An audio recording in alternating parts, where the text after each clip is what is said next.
Nos encontramos con Sebastián Bauzá, expresidente de la Asociación Uruguaya de Fútbol, ex secretario nacional de Deporte, expresidente de Bellavista. Bienvenido, Sebastián, a este espacio en El Observador. Gracias Luis por tener la posibilidad de conversar un poco y de alguna manera hablar de lo que nos gusta, ¿no? Que es el deporte y el fútbol. Bien, hoy es 14 de agosto de 2025. ¿Te acordás qué estabas haciendo el 14 de agosto de 2009?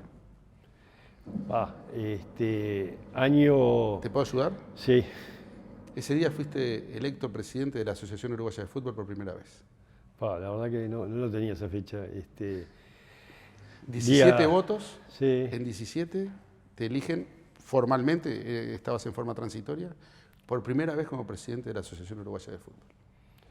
Claro, venía de un periodo de transición, un momento complicado porque yo había dejado de ser presidente de la AUF, estaba como delegado de Bellavista y ahí cuando hay una renuncia del Ejecutivo se nombra un consejo provisorio y después viene toda una diferentes etapas. La verdad que no me acordaba que era 14 de agosto cuando asumía como presidente por primera vez. 16 años. ¿Te acordás de ese día puntualmente? ¿Qué pasó? ¿Cómo lo viviste? Sí, a ver, tengo flash de alguna manera de cosas que me dejaron muy grabado, porque hubo gente que de alguna manera me dio manija o me ayudó para agarrar este gran desafío. Desde Arturo del Campo, que yo le decía a Arturo, tenés que ser vos, y dice, no, en este momento tenés que ser vos, pues yo estoy presidente de Danubio, toda esa charla, y también el apoyo de los presidentes de los equipos grandes, que era muy importante. Para asumir la presidencia, más en las condiciones que íbamos a asumir, que yo estaba convencido que teníamos que asumir sin tener la representación de Peñarol Nacional, que la situación lo pedía, pero con un diálogo claro con ellos dos era fundamental el apoyo. ¿Vos querías ser presidente de la AUF?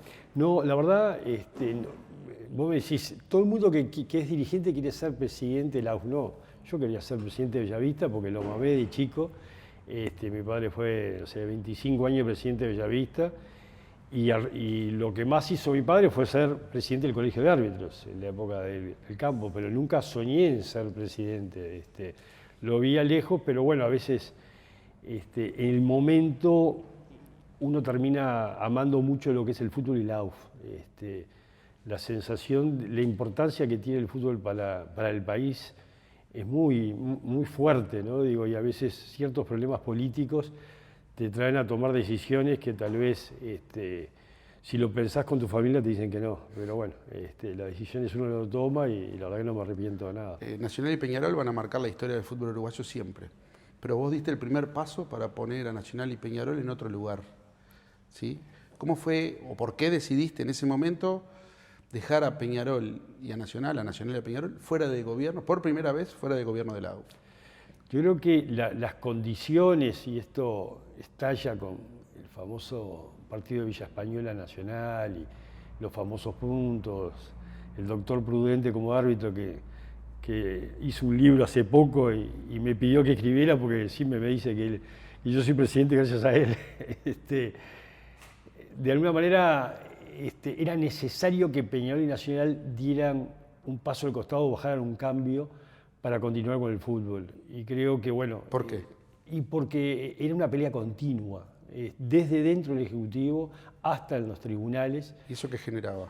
Y generaba que no se podía avanzar, que caía un ejecutivo, que caía un tribunal, que caía la mesa ejecutiva, que le sacaban confianza. ¿Y cómo comunicaste que no iban a estar Nacional y Peñarol? ¿Y cuál fue la primera reacción que tuviste, la primera llamada? Bueno, yo hablé con los dos presidentes, hablé con Juan Pedro en su momento y con Ricardo Alarcón. Y a ver, lo que me ayudó es que ellos sabían que, bueno, lo mío es la camiseta de Bellavista. Yo iba al colegio, jugaba a Peñarol Nacional y quedaba en el medio. Y después me decía, ¿por quién hinchás? Y depende de cuántos jugadores de Bellavista hay en cada cuadro. Era realmente enfermizo.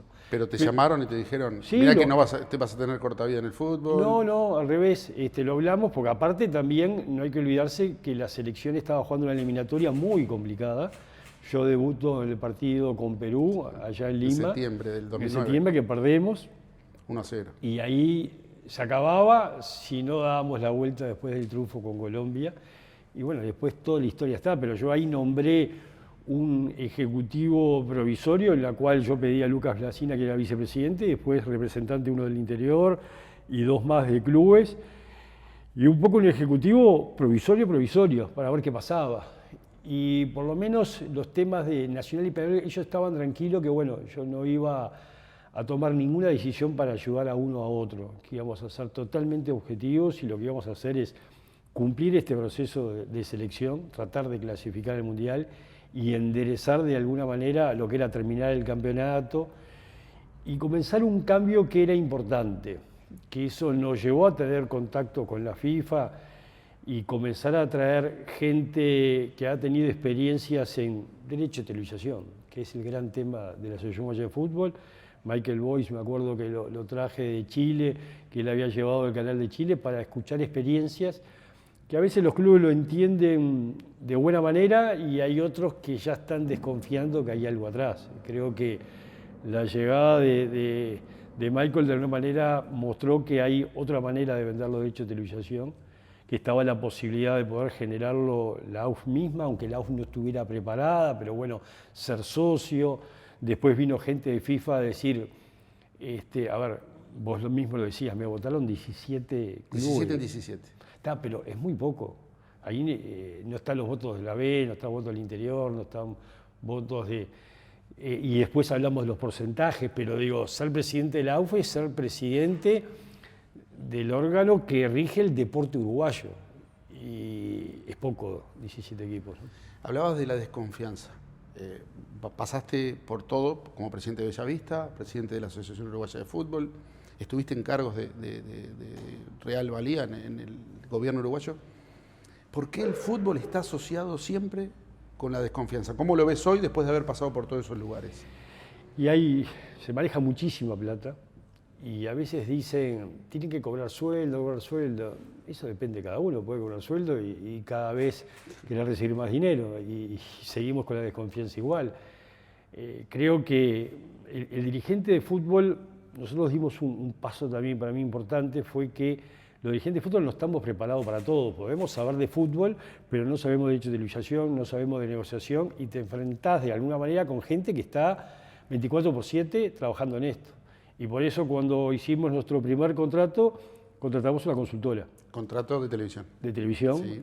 Se llamó una consultora, que era el contador Héctor de Féminis y Joaquín Reyes Delgado, que descubrieron para nosotros, en general para todos los dirigentes, cómo se maneja la venta de los derechos de televisación.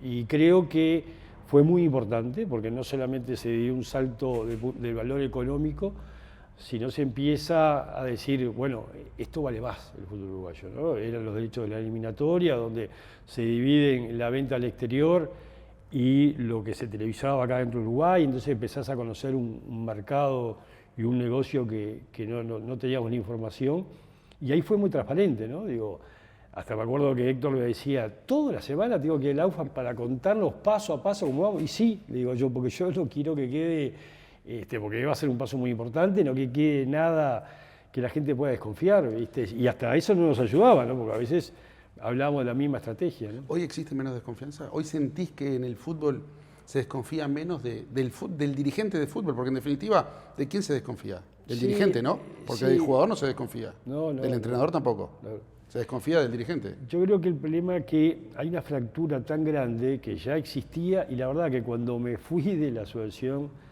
en marzo del 2014, pensé, peor que esto no va a vivir nunca la AUF, y la verdad que se vieron situaciones mucho peores, de desconfianza, de fractura en la cual uno dice blanco y el otro dice negro. Y creo que eso de alguna manera lleva que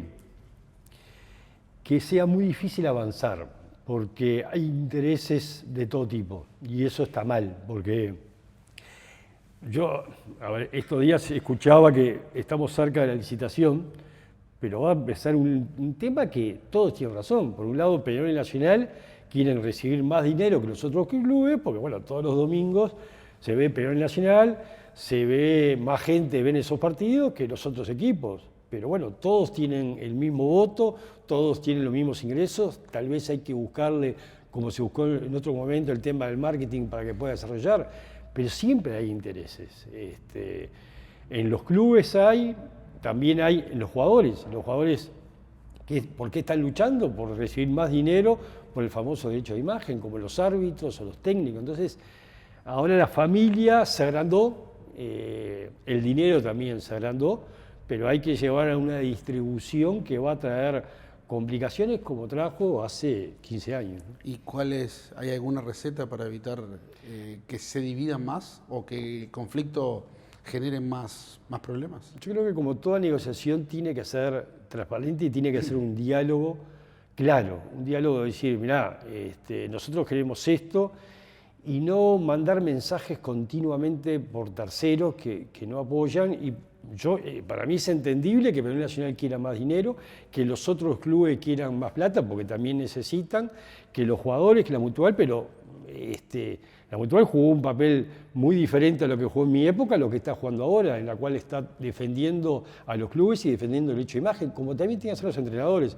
Entonces hay que ver cuánto es el dinero que hay y después definir porcentajes para todos los que forman parte del Congreso de la AUF, que está muy grande y hay muchos votos. Entonces se dan alianzas que son normales en la política, pero hay que definir cuál es el porcentaje para cada uno de ellos, ¿no? ¿Volverías a ser presidente de la AUF? No, eso lo tengo totalmente descartado.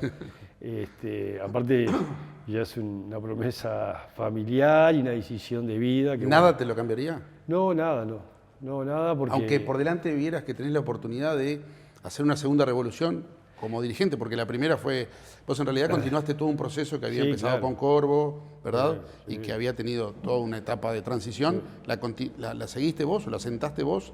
¿La continuaron Valdés y Alonso? Si te dan por delante te dicen, bueno, venía a completar una obra. Y está bueno de recordar el primer fideicomiso que hizo José Luis Corvo y Adrián Leiza, que me acuerdo que hicimos un lanzamiento con la palabra fideicomiso, ni sabíamos lo que significaba, y Adrián nos explicaba porque estaba trabajando en el Banco República, que es un poco lo que decía, ¿viste? Que muchas veces los dirigentes no están preparados, digo, entonces vos necesitas asesoramiento, pero no. O sea que es definitivo. No, eso es seguro que no, porque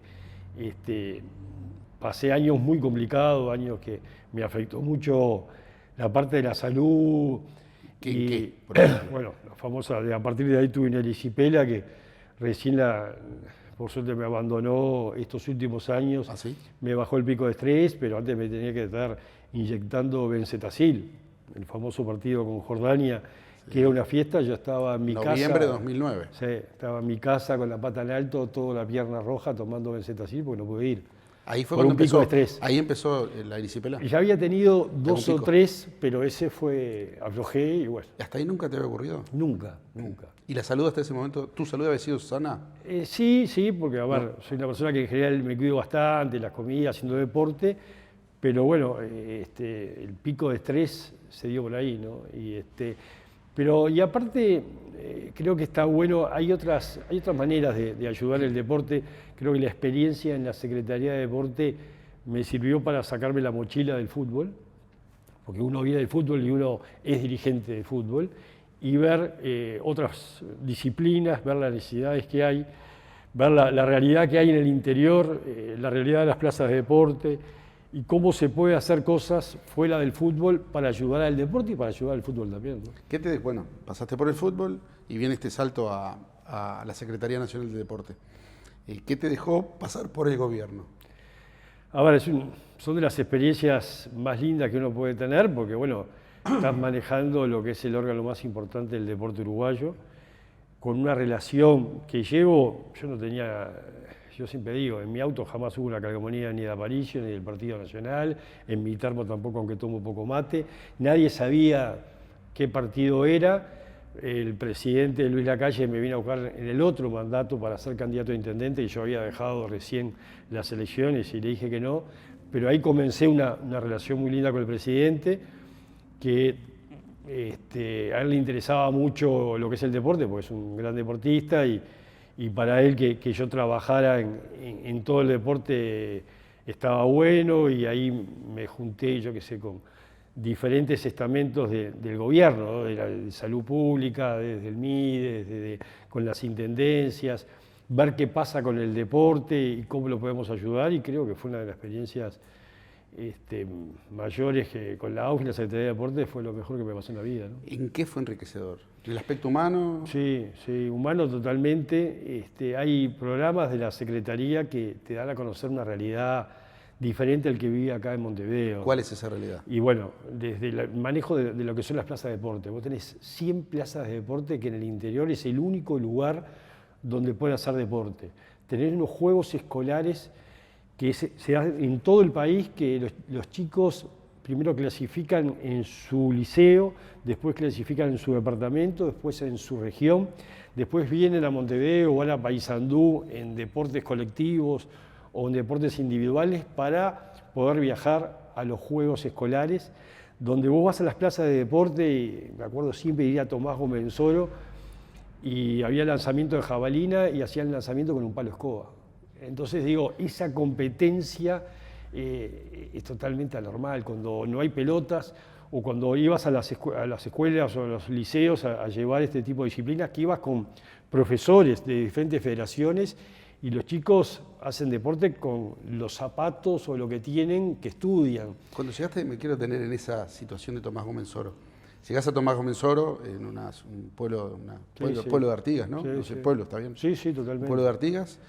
Llegás a la plaza y que te plantearon, vamos a hacer lanzamiento de jabalina. Sí, llegó por primera ¿Cómo vez fue? A ver. y estaba la clasificación para para poder los- llegar a los estudiantes, a poder representar a Artigas y la zona. Y fui con Carlos Fior del Mondo, que ahí Sí. el que estaba en el área de justamente educación y deporte, y veíamos cómo se estaba preparando todo, ¿no? Desde que cómo ponían los tacos de madera y cómo eran los tacos en una cancha de fútbol. Era la pista. No era una pista siquiera. No.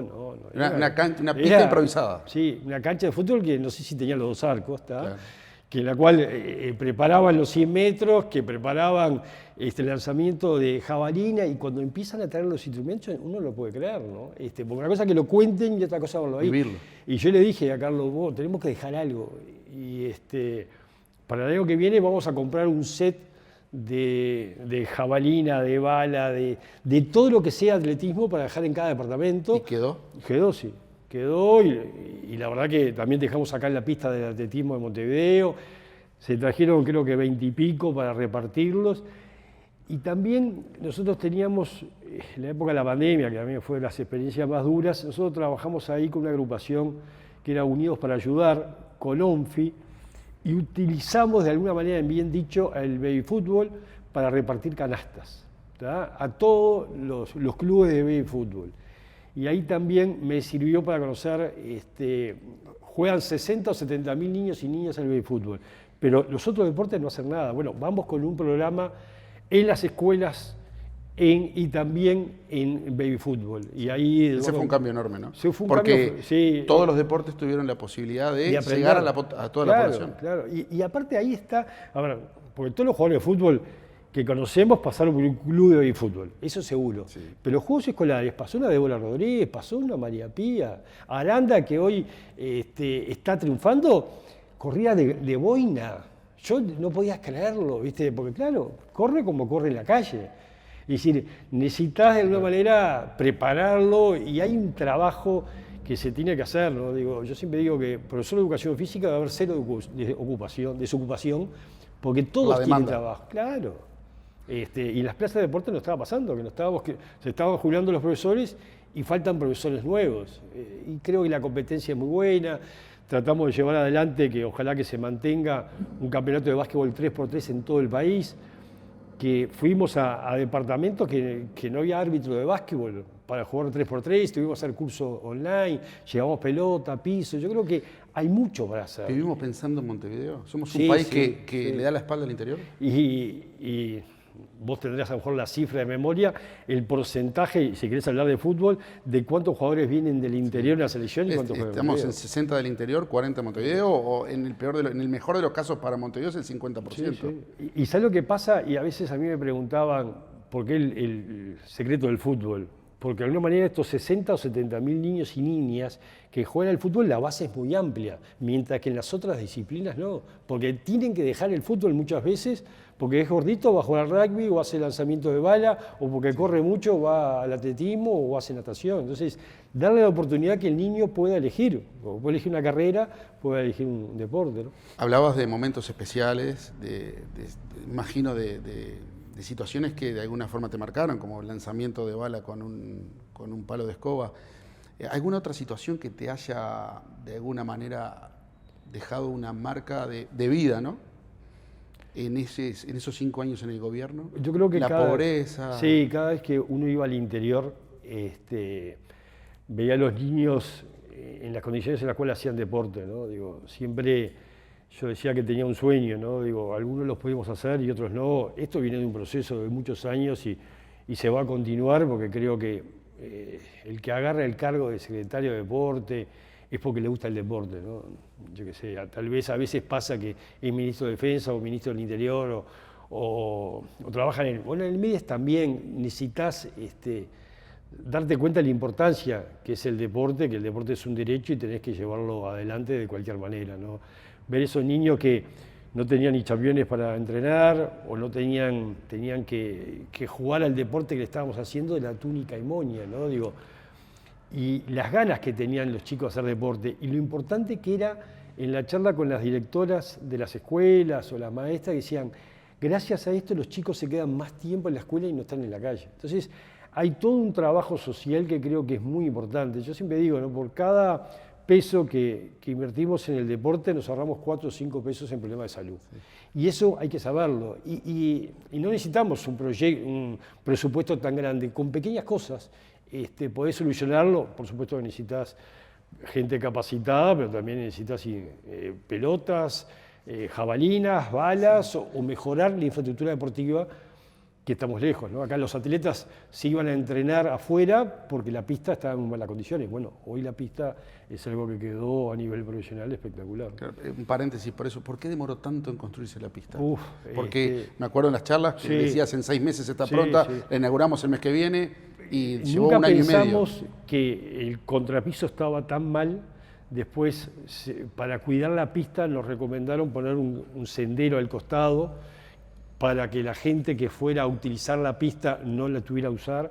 Se tuvo que cambiar todo el tema de iluminación, el tema del clima y también la empresa que estaba trabajando en la pista, porque fue contratada por el Ministerio de Transporte, estaba 2 por 3 me la sacaban, porque tenían que terminar obras de carreteras. Y eso nos dificultó muchísimo el final de obra, ¿no? Digo que por suerte la pista del Prado pudo suplantar, pero se perdió muchísimo tiempo. ¿Ese es nuestro déficit como país? La infraestructura deportiva, sí. Una de las últimas reuniones que estuve como secretario de Deporte fue en el Hospital de Clínicas, con el director del Hospital de Clínicas, Colucha, el presidente actual del Comité Olímpico, me acompañó Eduardo Ulloa y algunos más de integrantes del comité. Que a ver, las veces que uno viaja al exterior, que tiene la posibilidad de ver infraestructura, uno ve Asunción, Paraguay, que tiene todo junto. Y nosotros, Parque Valle es el lugar que tenemos que hacer un centro deportivo. Es el lugar, pero no se usa para eso. Bueno, tenemos el Estadio Centenario, por suerte la pista del atletismo está arreglada, el velódromo hay que meterle mano, hay que arreglar ese velódromo. ¿Pero cuánto sale arreglar el velódromo? Bueno, depende. $1 millón, $2 millones. Sí, pero digo, está bien, sí, puede ser que valga $1 millón. Depende de lo que quieras. No te estoy hablando de un velódromo techado como tienen en otros lados, pero por lo menos que no haya agujeros, que se pueda entrenar, ¿viste? Pero mirá que se gasta muchísimo en los deportistas que viajan al exterior y que no pueden entrenar en Uruguay porque no tenés pista. Después ahí, en la esquina del Hospital de Clínica, está el área de traumatología, que la idea es hacer un centro médico ahí mismo.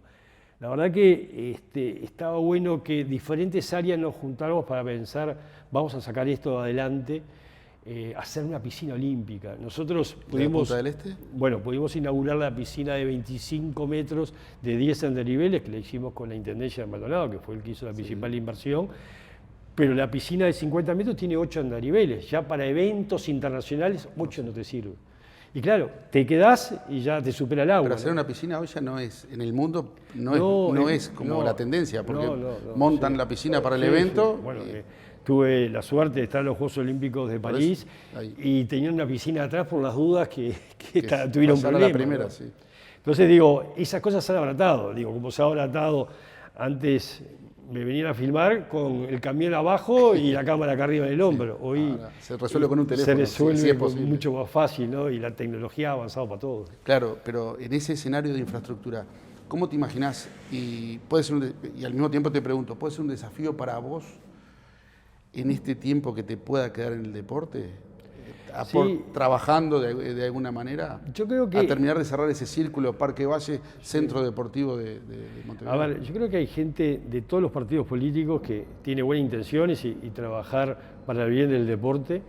El director del Hospital de Clínicas, por supuesto, que fue candidato a intendente por el Frente Amplio, y trabajamos codo con codo, y cada vez que íbamos a las comisiones de diputados, de parlamento y presentábamos estas cosas, estaban de acuerdo. Creo que tratar de sacar ventaja políticamente del deporte, los que amamos el deporte o el fútbol, no lo vamos a hacer nunca, ¿viste?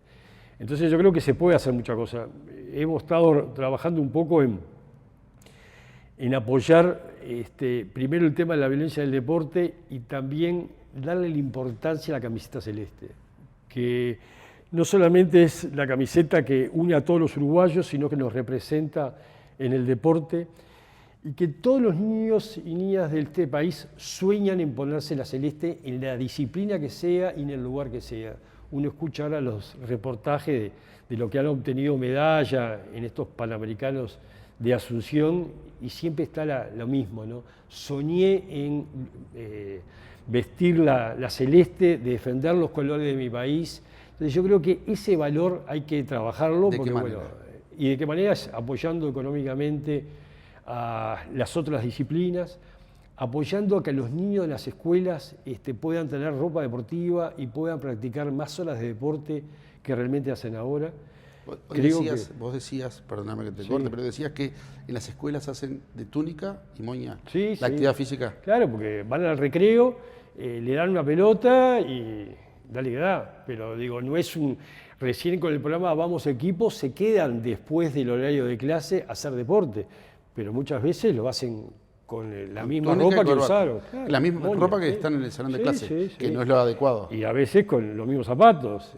No tienen calzado deportivo. No, claro, muchas veces no tienen calzado deportivo. ¿Y cuál es el paso que darías o que Yo impulsarías? Creo que, a ver, hay que pensar que se pueden otorgar desde el Estado beneficios económicos, impositivos, como se ha hecho en la Comprode, como se hace también en escuelas o en otros proyectos, en empresas que hacen proyectos de inversión, en la cual se pueden darle beneficios fiscales a las diferentes federaciones para comprar ropa deportiva, para comprar el piso de la cancha de básquetbol, que dice no, pero acá se puede hacer, o el IVA es un costo para el deporte. Bueno, ese beneficio de alguna manera hay parte que se puede llevar para ayudar a las escuelas o ayudar a las diferentes federaciones.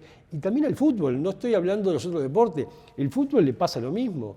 Cada vez que está arreglando el complejo celeste tiene un costo porque el IVA se lo come. Entonces digo, yo creo que hay cosas que el Estado puede ayudar, porque creo que una política de gobierno tiene que ser apoyar al deporte, porque estás apoyando la salud psicológica de los chicos, porque no solamente pasa en el fútbol tragedias. Hace poquito lo vimos en el automovilismo y yo a esa chica le di el pabellón patrio el año pasado y atendí a los padres y jamás se me iba a ocurrir. Claro, pero tienen presiones que a veces si no lo apoyás es complicado. Hay que acompañarlos. Hay que acompañarlo. Mira, ahí... La salud mental, ¿no? La salud mental, a mí me presentaron un proyecto que estaba muy bien y que realmente, porque hay que verlo para bajarlo a tierra, que era una aplicación en la cual todo chico que se sintiera mal, porque hoy los jóvenes están con celular en la mano, podían bajar esa aplicación y tener consultas de cómo se sentían y los médicos podían llegar por el tipo de respuesta y decir, bueno, necesita ayuda urgente. ¿Viste? Sí, ¿no lo pudiste poner en práctica? Y lo que pasa es que a veces las cosas, en un periodo como el nuestro, que tuvimos 2 años de pandemia que vivimos de tapaboca, se pudo hacer poca cosa, que la palabra era protocolo, para tratar de salir de la pandemia, nos quedaron cosas en el camino. pero con la Mutual se trabajó mucho, pero el caso de otras disciplinas de deporte también tienen, porque tienen la misma presión. Los padres hacen un sacrificio muy grande en comprar un karting, comprar un auto, o comprar una pelota de fútbol, o un tablero de básquetbol, y eso después los chicos lo sienten si no pueden llegar. Hablabas de la Celeste. ¿Te imaginás a todos los niños de las escuelas haciendo deporte de Celeste? Sí, sí. ¿Es posible? Yo creo que es posible. ¿Lo vas a impulsar? Bueno, estamos en eso, trabajando un poco con el diputado Pedro Gidonian, y la idea es presentarle un proyecto de ley para darle importancia a lo que es la camiseta celeste, pero que nos lleve de alguna manera que todos los chicos que hacen deporte o algo tengan la ropa para poder practicar deporte. Por eso el Día de la Celeste es algo más que recordar todos los logros que ha tenido la Celeste en todas las disciplinas. Es ayudar a niños y niñas que puedan tener la ropa deportiva y tenerla a todas las mismas condiciones. Hay una diferencia muy grande entre los colegios privados y públicos en la hora de hacer deporte. En la hora de estudiar, pero en la hora de hacer deporte. Porque los chicos que van a colegios privados tienen educación física y deportes todas las tardes. En los colegios públicos no, es solamente cuando hay un proyecto, cuando le abren la escuela y si no llueve, porque en general son todos abiertos. Entonces, ahí es cuando el derecho del deporte no se está cumpliendo. ¿Y te imaginas en el corto plazo todos vestidos de celeste? Yo creo que, no sé si en el corto o mediano, eso va a depender un poco de lo que el Parlamento pueda ayudar y el Ministerio de Economía pueda apoyar, pero creo que es algo que ayudará a que los niños se vistan para practicar deporte y tengan unos buenos campeones, es algo fundamental. ¿Te jubilaste del fútbol, ya lo dijiste? ¿Te jubilaste de la política? ¿Se terminó el Bauzá que hace unos años descubrió la política como un lugar para desarrollar su vida? A ver, la política es un instrumento. Yo me acuerdo que Luis se enojaba cuando yo decía que yo no soy político. Me dice, vos hacés política todos los días del año, me dice, así que no digas que no soy político. Lo que pasa es que, a ver, yo llegué para trabajar en el deporte, que es lo que me gusta. Estoy seguro que si a mí me decían para ser ministro de Industria, no, yo no puedo estar decías que no. No. En eso hay que ser sincero y saber hasta dónde puede llegar, porque bueno, es lo que me gusta y tenés que dedicarle, porque vos le sacas horas a tu empresa, le sacas horas a la familia.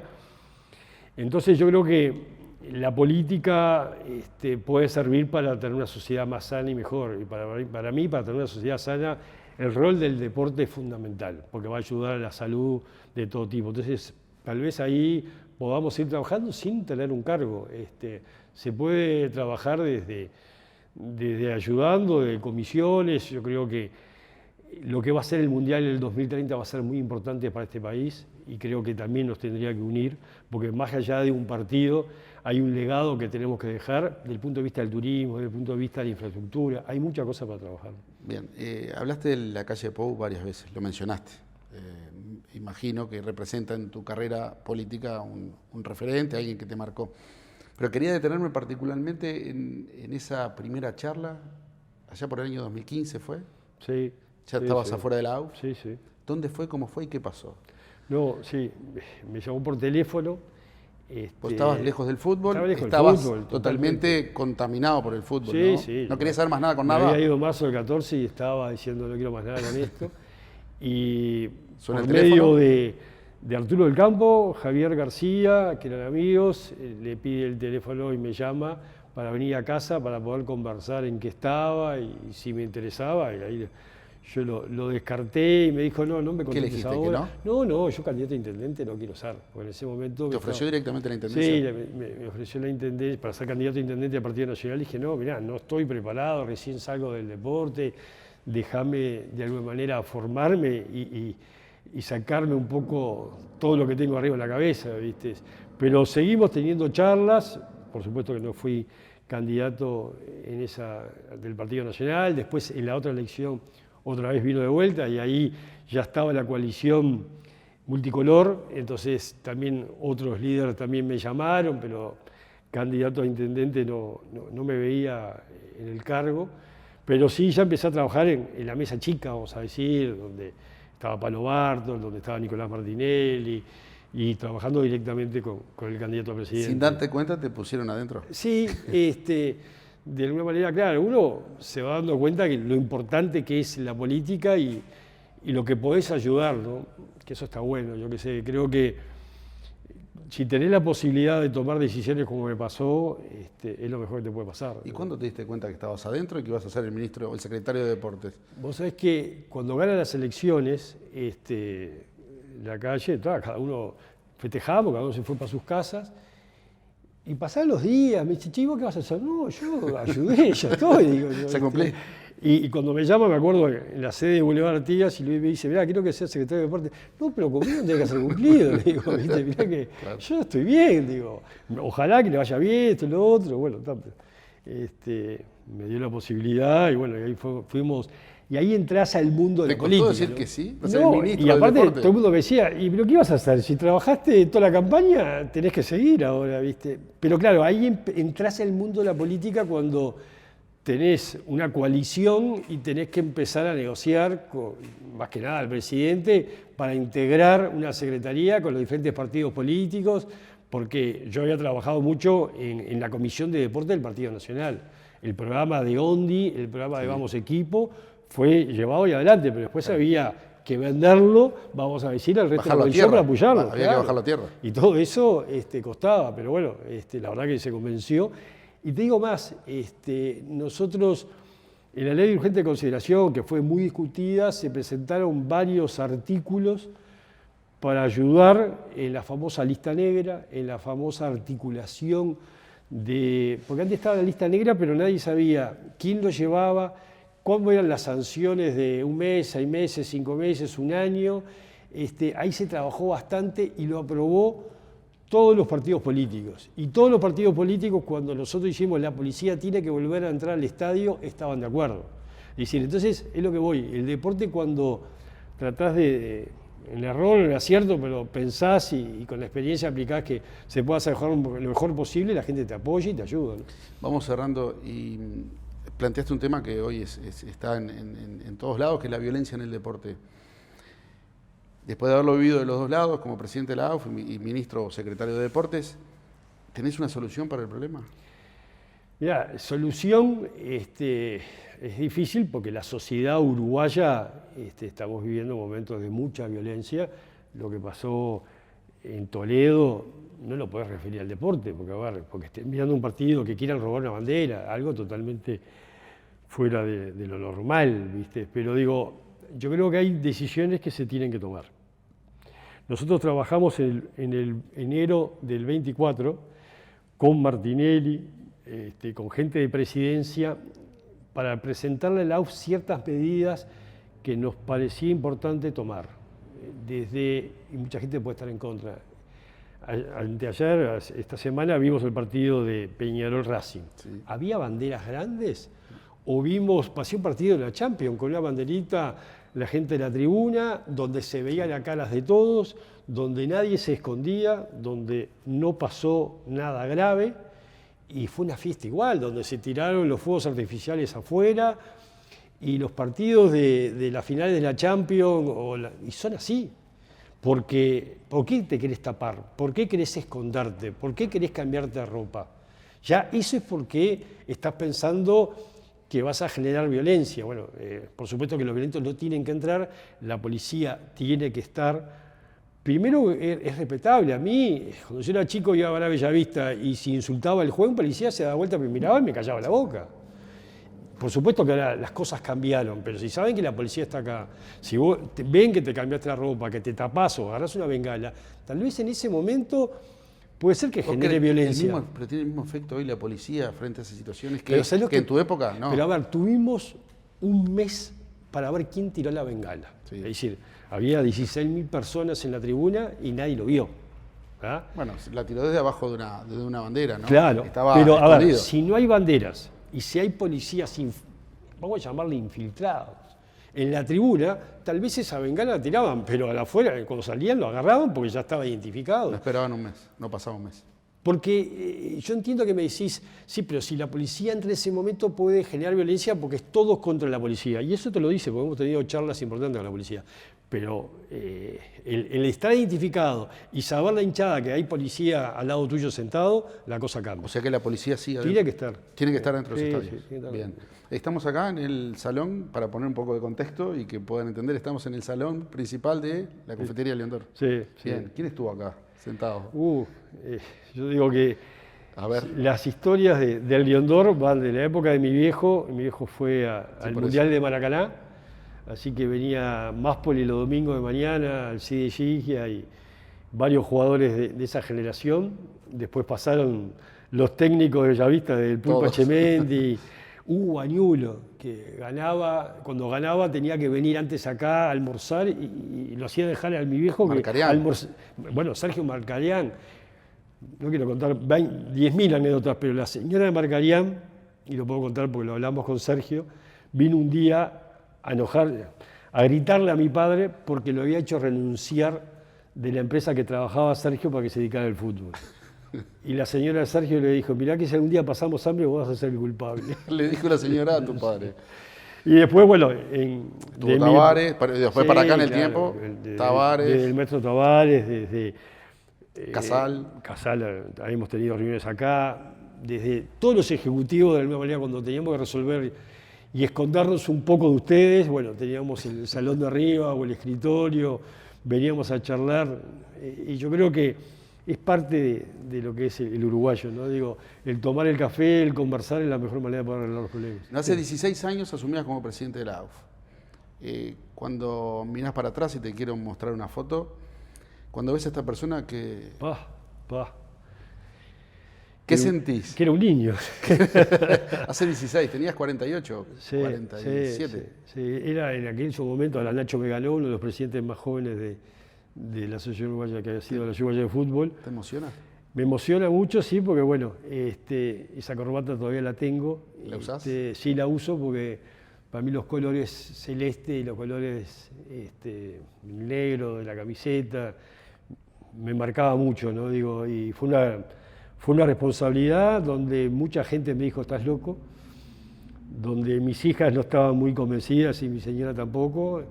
Pero bueno, tal vez la decisión fue pensando un poco en el viejo de uno que nos metió el fútbol en la cabeza y en la sangre, diciendo, bueno, llegó el momento de hacer algo con el fútbol y tenía que agarrar el desafío. ¿Cumpliste? Yo me voy muy conforme, errores tenemos todos, el que diga que no se equivocó es mentira, pero de alguna manera creo que las cosas que fuimos a buscar lo logramos y quiero marcar que tengo un grupo de amigos de aquella época que nos seguimos juntando a comer un asado en la casa de Fernando Sobral, no solamente con el ejecutivo, de Miguel Ceja, de Aníbal, se nos fue Donato, sino también con presidentes de esa época, desde lo del campo, Ricardo Alarcón, de gente de todos los partidos de los clubes, a hablar de fútbol. Adrián, van todos, digo, y está bueno que de alguna manera termine diciendo que el viejo me enseñó una frase que traté de llevarla adelante, ¿no? Que el fútbol es para generar amigos. Muchas gracias, Sebastián, por este tiempo, por tu testimonio y por de alguna manera cerrar estos 16 años en tu vida como dirigente de fútbol y político, que bueno, que cuando se vea en perspectiva se podrá ver que quedó la semilla plantada en la AUF y la que vos decís que quedó también a nivel de la Secretaría Nacional de Deportes. Gracias por participar en este espacio del Observador. No, gracias a ustedes.